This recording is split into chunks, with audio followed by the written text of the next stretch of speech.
Hello students, this is Ravindra Kumar, PGT commerce, केंद्रीय विद्यालय ordnance factory Muradnagar.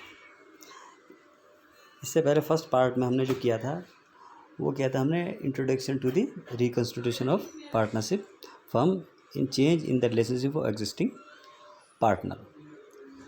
उसमें हमने जो फर्स्ट स्लाइड थी हमने पहले बताया कि जो चैप्टर हमारा 8 पार्ट में बांटा हुआ है। हमने जो पहला वाला पार्ट था उसके अंदर हमने इंट्रोडक्शन किया कि रिकॉन्स्टिट्यूशन क्या होता है और इसके अंदर क्या क्या स्टेप्स होते हैं अकाउंटिंग प्रोसेस में पार्टनरशिप की फर्म में, पार्टनरशिप फर्म में। और उसके बाद उसमें गुडविल में सेक्रीफाई और गेनिंग रेशियो हम कैसे कैलकुलेट करते हैं ये हम बता चुके हैं पहले। अब आता है हमारा सेकंड पार्ट जो है हमारा वो गुडविल से रिलेटेड है। टॉपिक है हमारा गुडविल, क्योंकि आपको पता है गुडविल एक बहुत इंपॉर्टेंट आस्पेक्ट है। तो गुडविल से रिलेटेड पहले हमें इसकी न्यूमेरिकल या फिर इसकी वैल्यू निकालने से पहले हमें पता होना चाहिए कि गुडविल एक्चुअल में गुडविल की थ्योरी क्या है, मतलब गुडविल है क्या, इसके क्या कैरेक्टरिस्टिक्स हैं। तो ये सब हमें पहले पता होना चाहिए। Goodwill meaning, goodwill is also some one of the special aspect of partnership accounts which require adjustment also valuation if not specified at the time of reconstitution of firm, a change in the profiting ratio, the admission of a partner, retirement and death of a partner। Goodwill एक important aspect है partnership firm का जिसकी adjustment की requirement पड़ती है हमें change reconstitution पे, और इसकी गुडविल की वैल्यू भी निकालनी होगी अगर गुडविल की वैल्यू नहीं दी हुई है तो फर्स्ट जो क्वेश्चन है हमारा वो बनता है, what is the meaning of goodwill.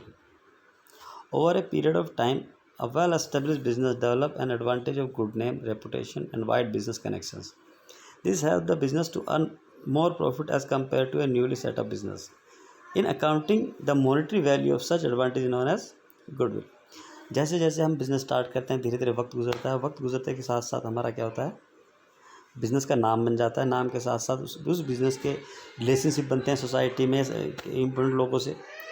तो जिसकी मदद से हम क्या करते हैं, नॉर्मल जो हमारा प्रॉफिट होता है वो ज़्यादा होता है। This help the business to earn more profit as compare to a newly setup business. अगर उसी टाइम पे हमारे जैसा बिज़नेस कोई नया बिज़नेस स्टार्ट होगा तो वो उतना प्रॉफिट अर्न नहीं कर पाएगा जितना हमारा बिज़नेस कर पाएगा, क्योंकि हमने बहुत पहले से इसको रन करते हुए आए हैं और उस दौरान हमने नाम कमाया है अपना बिज़नेस का और लोगों से अच्छे रिलेशनशिप बनाए हैं। तो उसी का जो बेनिफिट है वो किस मोड में मिलेगा, हमें एक्स्ट्रा अर्निंग में मिलेगा। ये जो एक्स्ट्रा अर्निंग की मॉनेटरी वैल्यू है इसको क्या बोलेंगे हम, गुडविल बोलेंगे। तो ये हमारा meaning of over a period of time a well established business develop an advantage of good name, reputation and wide business connections.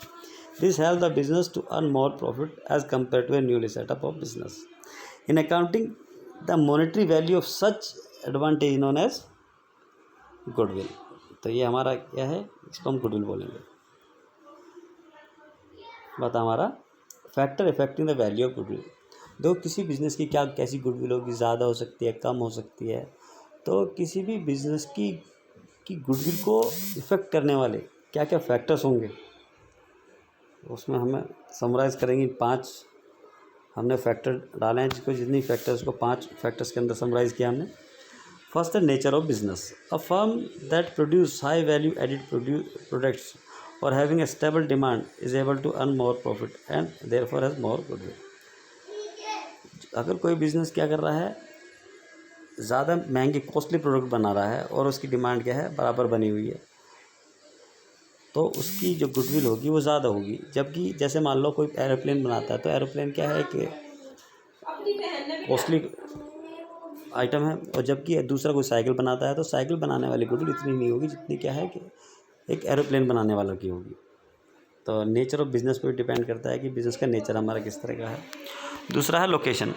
Business की लोकेशन क्या है हमारी, कुछ बिज़नेस तो हमारे क्या होते हैं सेंट्रलाइज लोकेटेड होते हैं। जैसे मान लो हम यहाँ की बात करते हैं कि इंडिया के अंदर एक बिज़नेस है जो कनॉट प्लेस पे, कनॉट प्लेस क्या हमारा सेंटर ऑफ इंडिया माना जाता है। तो कनॉट प्लेस पे जो बिज़नेस कर रहा है उसकी लोकेशन सेंट्रलाइज लोकेशन है, सब लोग जानते हैं, बहुत सारे लोग वहाँ पर आते जाते हैं। और दूसरा किसी ने बिज़नेस क्या किया है, किसी कस्बे में, एक गांव देहात या फिर ऐसी जगह किया है जो कि लोगों की अप्रोच वहाँ बहुत कम है। तो इस जो लोकेशन है इसका बेनिफिट भी किसको मिलता है, बिज़नेस में मिलता है, और इसकी गुडविल को भी क्या करते हैं, इस पर इफेक्ट डालता है। तो बिज़नेस की लोकेशन क्या है, अगर वो सेंट्रलाइज प्लेस में है, नॉन प्लेस में है जहाँ पर पब्लिक की ज़्यादा आना जाना होता है, तो वहाँ पर क्या होगा, उसकी बिज़नेस की गुडविल भी ज़्यादा होगी। और बिज़नेस कुछ ऐसी जगह लोकेटेड है जहाँ पे क्या है लोग कम आते जाते हैं, तो उस बिज़नेस की जो गुडविल होगी वो भी क्या होगी, कम होगी। तो जो लोकेशन है बिज़नेस की वो भी बहुत इंपॉर्टेंट फैक्टर है बिज़नेस की गुडविल की वैल्यू के लिए। तीसरा हमारा efficient management. A well manage concern usually enjoy the advantage of high productivity and cost efficiency the lead it higher profit, so value of goodwill will be also be high. Efficiency of management का मतलब है कि management अगर हमारा बहुत efficient है, अभी कैसे पता है एफिशिएंट का मतलब ऑनेस्ट हैं, हार्ड वर्कर्स हैं, बहुत डिसीजन मेकिंग अच्छी है उनकी, या किसी भी ऐसी सिचुएशन में सही डिसीजन लेते हैं जिससे क्या होता है उनकी वो प्रोडक्टिविटी बढ़ती है बिज़नेस की, या फिर प्रॉफिट बढ़ता है बिज़नेस का। तो जहाँ पे बिज़नेस का जो मैनेजमेंट है, जो बिज़नेस को चलाने वाले लोग हैं वो एफिशिएंट हैं, तो उससे बिज़नेस की जो प्रॉफिट है, प्रॉफिटेबिलिटी इंक्रीज़ होगी, और जब प्रॉफिटेबिलिटी इंक्रीज़ होगी तो बाय डिफ़ॉल्ट गुडविल भी क्या होगी, वो इंक्रीज़ होगी। तो मैनेजमेंट की एफिशिएंसी भी एक इम्पोर्टेंट फैक्टर है जो गुडविल की वैल्यू को इफेक्ट डालता है। दूसरा market situation. A monopoly condition of limited competition enable to concern earn high profit which lead to higher value of goodwill. अगर मोनोपोली है और लिमिटेड कंपटीशन है तो वहाँ पे बिजनेसमैन के पास अपॉर्चुनिटी होती है कि ज़्यादा प्रॉफिट अर्न करेगा, और ज़्यादा प्रॉफिट अर्न करेगा तो उसकी गुडविल भी क्या होगी, वहाँ ज़्यादा होगी। जहाँ पे परफेक्ट कंपटीशन है वहाँ पे क्या होगा, वहाँ पे गुडविल कंपेरेटिवली कम होती है। तो मार्केट सिचुएशन कैसी है, अगर आप ही खाली आप ही एक पर्टिकुलर प्रोडक्ट को सिर्फ आप ही बनाते हो तो इसका मतलब आपकी मोनोपोली, आप अपने प्रोडक्ट को अपने हिसाब से बेचोगे और प्रॉफिट भी आपको मिलेगा। तो जब प्रॉफिट इंक्रीज़ होगा तो आपकी गुडविल बाय डिफ़ॉल्ट इंक्रीज़ हो जाएगी। तो मार्केट सिचुएशन भी किस तरह की है हमारी, ये भी गुडविल को एक इम्पोर्टेंट फैक्टर है। पांचवा हमारा special advantage. The firm that enjoy special advantage like import license, low rate and secure supply of electricity, long term contract for supplier of material, well known collaborate, patent, trademark etc. और last जो हमारा point है वो factor वाला ये है special advantage है। अगर किसी फर्म को स्पेशल एडवांटेज का मतलब है उसके पास इंपोर्ट लाइसेंस है, सभी के पास इंपोर्ट लाइसेंस नहीं होता, लेकिन किसी के पास इंपोर्ट लाइसेंस तो वो इंपोर्ट भी कर सकता है और प्रॉफिट को क्या कर सकता है, अपने इंक्रीज़ कर सकता है। Low rate and assured supply of electricity. अगर मान लो किसी एक पर्टिकुलर जगह पे इलेक्ट्रिसिटी कम रेट पे सप्लाई की जाती है और परमानेंटली की जाती है, रेगुलर सप्लाई की जाती है, श्योरिटी इस बात की। दूसरा long term contract with supplier material. हमें कोई सप्लाई करने वाला है तो उसके बाद हमारे मान लो 5 साल के 10 साल के कॉन्ट्रैक्ट साइन है हमारे कि भाई 5 साल या 10 साल तक हमारी सप्लाई क्या होगी, रेगुलर मिलती रहेगी। तो इसका मतलब हम श्योर हैं कि हमारे रॉ मटेरियल की तो कभी कमी पड़ेगी नहीं। कोलोबरेटर्स पेटेंट्स। अगर हमारे नाम कोई पेटेंट्स हैं, हमने कोई नया हमारी कंपनी है कोई, हमने कोई नए प्रोडक्ट की टेक्नोलॉजी को इन्वेंट किया है या फिर नया प्रोडक्ट लॉन्च किया है जो सिर्फ हमारे पास है, उसके राइट्स, ट्रेडमार्क है एटसेट्रा। तो ये सारी बहुत सारी ऐसी चीज़ें हैं जो बिज़नेस की जो गुडविल है उसको इफेक्ट डालते हैं। ये स्पेशल आस्पेक्ट्स हैं। उसमें हमारा जैसे हमने डिस्कस किया इम्पोर्ट लाइसेंस हो गया, low rate and assured supply of electricity. जो बिजली है, बिजली की वजह से किसी स्टेट में आप देखो बिजली सस्ती होती है, जैसे दिल्ली के अंदर बिजली सस्ती है और रेट भी क्या है उसके कम है। और किसी बिज़नेस के बहुत सारे पुराने कॉन्ट्रैक्ट्स होते हैं जिसमें रेगुलर सप्लाई मिलती रहती है। किसी भी ऐसा टाइम आ सकता है कभी कभी हम पे पैसा ना हो, लेकिन हमारे पास क्या है, इंश्योर किया गया है हमारे सप्लायर ने कि आपको रेगुलर सप्लाई आपको मिलती रहेगी। तो इन सभी चीज़ों का भी क्या होता है, बिज़नेस को बेनिफिट होता है। तो ये सारे फैक्टर्स मिलके क्या है, गुडविल की वैल्यू को इफेक्ट डालते हैं। तो पहला हम 5 जो पॉइंट्स हमारे इसको जो हमने समराइज़ किया, पहला पॉइंट हमारा नेचर ऑफ बिज़नेस है, दूसरा पॉइंट हमारा लोकेशन है, तीसरा हमारा एफिशिएंसी ऑफ मैनेजमेंट है, और चौथा हमारा मार्केट सिचुएशन है, और पांचवा हमारा स्पेशल एडवांटेजेस है। उसके बाद हमारा factor effective need of valuation of goodwill. अब भाई गुडविल की फैक्टर आ रहे थे, गुडविल की वैल्यू निकालनी होगी हमें कि फर्म की गुडविल की कितनी है। तो गुडविल की वैल्यू निकालने का क्या मतलब, क्या ज़रूरत है हमें गुडविल की वैल्यू निकालने के लिए, ये हमें पता होना चाहिए। भाई हमने आपको बताया चलो भाई गुडविल की वैल्यू निकालो, लेकिन आपको ये तो पता होगी कि हम गुडविल की वैल्यू निकाल के करेंगे क्या, हमें ज़रूरत क्या है इसकी। Normally the need of valuation of goodwill arise at the time of sale of business. ज़्यादातर हमें जो गुडविल है उसकी वैल्यू कब ज़रूरत पड़ती है, जब बिज़नेस को हम सेल करते हैं। क्योंकि जब हम बिज़नेस को सेल कर रहे हैं तो इसका मतलब हमने जितना भी नाम कमाया है, जितना जब से हमने बिज़नेस किया है तो बिज़नेस को लोग जानने लगे हैं, तो उस मेहनत का जो हमने नाम कमाया उसका कंपनसेशन लेने के लिए हमें बिजनेस गुडविल की वैल्यू कैलकुलेट करनी पड़ती है नॉर्मल कंडीशन में। But the contest of partnership firm it may also raise in the following circumstances. लेकिन जब पार्टनरशिप फर्म की बात है उसमें बहुत सारी कंडीशन ऐसी होती हैं जब हमें गुडविल की कैलकुलेशन करनी, गुडविल की वैल्यू क्या है ये हमें कैलकुलेट करना पड़ता है। कब कब करना पड़ता है? पहला, change in the profiting share ratio among the existing partner. हमने आपको बताया जब भी एग्जिस्टिंग पार्टनर के बीच में कोई भी प्रॉफिटिंग शेयर रेशियो चेंज होगी तो किसी को फ़ायदा होगा और किसी को नुकसान होगा। तो जिसको जो फ़ायदा होगा वो कंपनसेट करेगा किसको? जिसको लॉस हुआ है, जिसने सेक्रीफाई किया है। तो वो किस अमाउंट के बेस पे क्या करेगा? कंपनसेट करेगा। वो अमाउंट होगा गुडविल का।